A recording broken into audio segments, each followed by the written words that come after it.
पॉईंटचा निकाल लागला। पूर्णपणे अनपेक्षित आणि अनाकलनीय असा हा निकाल आहे। पटला नाही तरी सुद्धा निकाल लागलेला आहे। कसा लागला हा सर्वांनाच पडलेला प्रश्न आहे।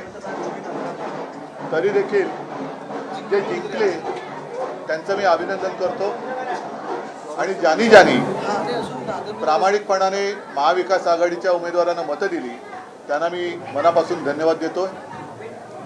तसं पाहिलं तर एक जणू काही लाटेपेक्षा सुनामीच आली असं वातावरण या निकालाने दिसतंय। पण हा निकाल फार सर्वसामान्य जनतेला पटलाय की नाही हा सुद्धा एक महत्त्वाचा प्रश्न आहे।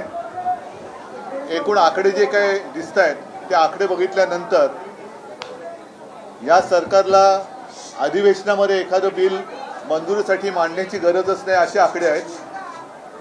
थोडक्यात विरोधी पक्षात जणू काही शिल्लक ठेवायचं नाही।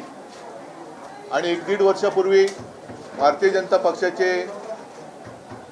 तुर्तास असलेले अध्यक्ष जे.पी. नड्डा जे बोलले होते की एकच पक्ष राहील म्हणजे यांना one party one nation one election आणि वन पार्टी या दिशेने आपली आगेकूच चालली की काय असं भीतीदायक चित्र आहे।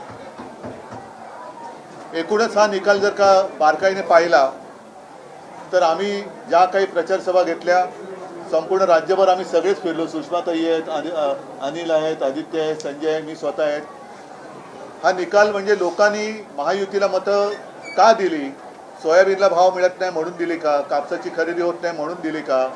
महाराष्ट्रातले उद्योग गुजरातला नेले जात आहेत म्हणून दिले का? महिलांची सुरक्षितता वाऱ्यावरती सोडली गेले म्हणून दिली का?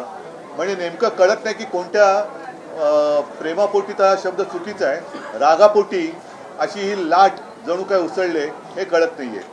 हा निकाल अनाकलनीय आहे आणि याच्या मागचं गुपित हे काही दिवसामध्ये तर शोधावं लागेल।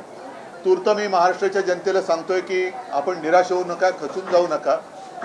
काही जण म्हणतात की हा ईव्हीएमचा विजय आहे, असूही शकतो, पण महाराष्ट्राच्या जनतेला हा निकाल मान्य असेल तर मग कोणीच काही बोलण्याची गरज नाही आहे। पण जर मान्य नसेल तर त्यांना सांगतो की आम्ही प्राणपणाने महाराष्ट्रासाठी लढत राहू, महाराष्ट्राच्या हितासाठी आम्ही लढत राहू। कोणी काही म्हटलं तरी महाराष्ट्राच्या जनतेला मी वचन देतो की आम्ही तुमच्यासोबत आहोत। हा जो विजय आहे महायुतीचा लाडकी बहीणचा इम्पॅक्ट असल्याचं म्हटलं जाते। लाडकी बहीणचा इम्पॅक्ट जर का असेल तर मग बाकीच्या ज्या काही गोष्टी या उघड दिसत होता, आपण सुद्धा रिपोर्टिंग केलेलं आहे।